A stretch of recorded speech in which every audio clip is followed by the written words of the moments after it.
Bismillahirrahmanirrahim. Assalamualaikum warahmatullahi wabarakatuh. Perkenalkan, nama saya Anissa Fikriani, NPM 1006061191102 dari Program Studi Statistika Fakultas Matematika dan Ilmu Pengetahuan Alam. Pada kesempatan kali ini, saya akan memaparkan secara garis besar mengenai penelitian saya yang berjudul Pemodelan Tingkat Pengangguran Terbuka Provinsi Jawa Barat menggunakan model spasial autoregressive moving average di bawah bimbingan Ibu Nur Azizah Komara Rifai, SSI, MSI. Analisis regresi merupakan salah satu metode statistik untuk mengetahui pengaruh variabel independen terhadap variabel dependen. Regresi linear klasik dengan menggunakan metode OLS ini tidak mempertimbangkan pengaruh lokasi terhadap data yang digunakan. Sehingga untuk mengetahui adanya satu hubungan antara satu variabel dengan beberapa variabel lainnya dengan memperhatikan adanya pengaruh lokasi pada data digunakan regresi spasial.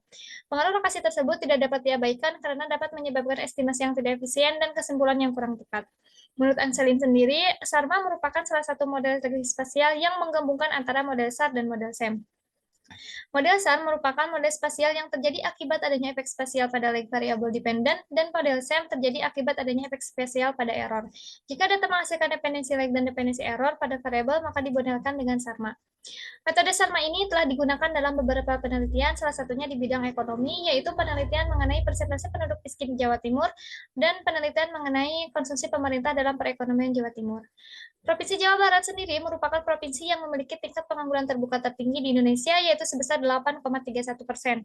Jika kita gambarkan dalam peta tematik, dapat dilihat dari gambar bahwa tingkat pengangguran terbuka di Provinsi Jawa Barat ini mengandung ketergantungan spasial atau dependensi spasial yang dapat dilihat dari plot berwarna sama yang berdekatan.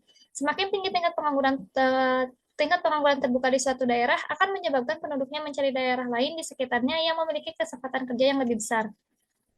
Selanjutnya, hasil dan pembahasan dapat kita simpulkan bahwa tingkat pengangguran terbuka itu rata-ratanya sebesar 7,8% dan tingkat pengangguran terbuka tertingginya itu sebesar 10,78% yang terletak di Kota Bogor. Sedangkan tingkat pengangguran terbuka terendahnya itu terletak di Kabupaten Pangandaran sebesar 1,56%. Dapat kita lihat dari hasil analisis regresi linear berganda bahwa hanya ada satu variabel yang signifikan, yaitu angka harapan hidup. Selanjutnya dilakukan uji asumsi klasik, yaitu yang pertama normalitas, uji normalitas terpenuhi sehingga asumsi normalitas terpenuhi. Selanjutnya uji homogenitas, dapat kita lihat bahwa asumsi homogenitas terpenuhi. Selanjutnya ada uji multikoloritas. Uji multikoloritas dapat kita lihat dari kelima variabel ini, nilai VIF-nya kurang dari 10, sehingga dapat disimpulkan bahwa asumsi multikoloritas terpenuhi.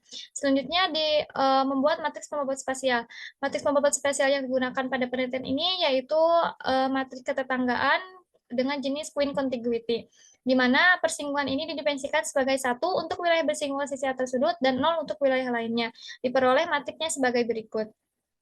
Selanjutnya, matriks pembobot spasial yang tadi dibuat standarisasi matriks baris untuk membentuk kombinasi linear dengan hasil sebagai berikut. Hasil uji definisi spasial terlihat bahwa ada autokorelasi spasial antar lokasi sehingga model dapat dilanjutkan dengan menggunakan regresi spasial. Selanjutnya adalah uji LM. Uji LM dapat kita simpulkan bahwa ada pengaruh error dan lag pada model sehingga model dapat dilanjutkan dengan menggunakan modelan SARMA. Selanjutnya, mengestimasi parameter dan signifikasi model SARMA. Dapat kita lihat dalam tabel estimasi parameter model SARMA, dan dapat kita simpulkan bahwa hanya ada 4 variabel yang signifikan, yaitu variabel rata-rata lama sekolah, tingkat partisipasi angkatan kerja, angka harapan hidup, dan laju pertumbuhan PDRB, dan parameter lambda sama rho-nya signifikan. Selanjutnya, dibentuk pemodelan regresi SARMA untuk tingkat pengangguran terbuka di Provinsi Jawa Barat tahun 2022 adalah sebagai berikut. Model ini merupakan model umum untuk seluruh Provinsi Jawa Barat tahun 2022.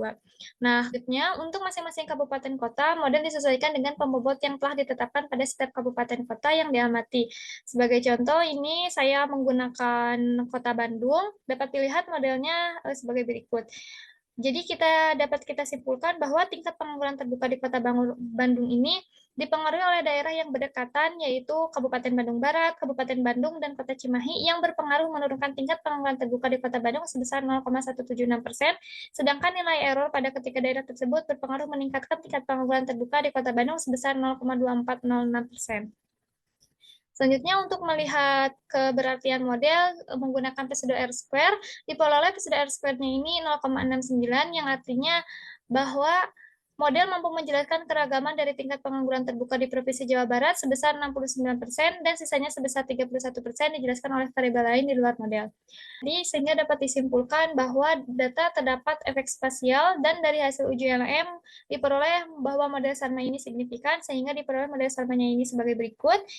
Dan ada 4 faktor yang berpengaruh secara signifikan terhadap kasus tingkat pengangguran terbuka di Provinsi Jawa Barat tahun 2022, yaitu rata-rata lama sekolah, tingkat partisipasi angkatan kerja, angka harapan hidup, dan laju pertumbuhan PDRB. Pemaparan dari hasil penelitian saya dengan menggunakan model SARMA. Mohon maaf atas segala kesalahan dalam pelafalan. Saya tutup. Assalamualaikum warahmatullahi wabarakatuh.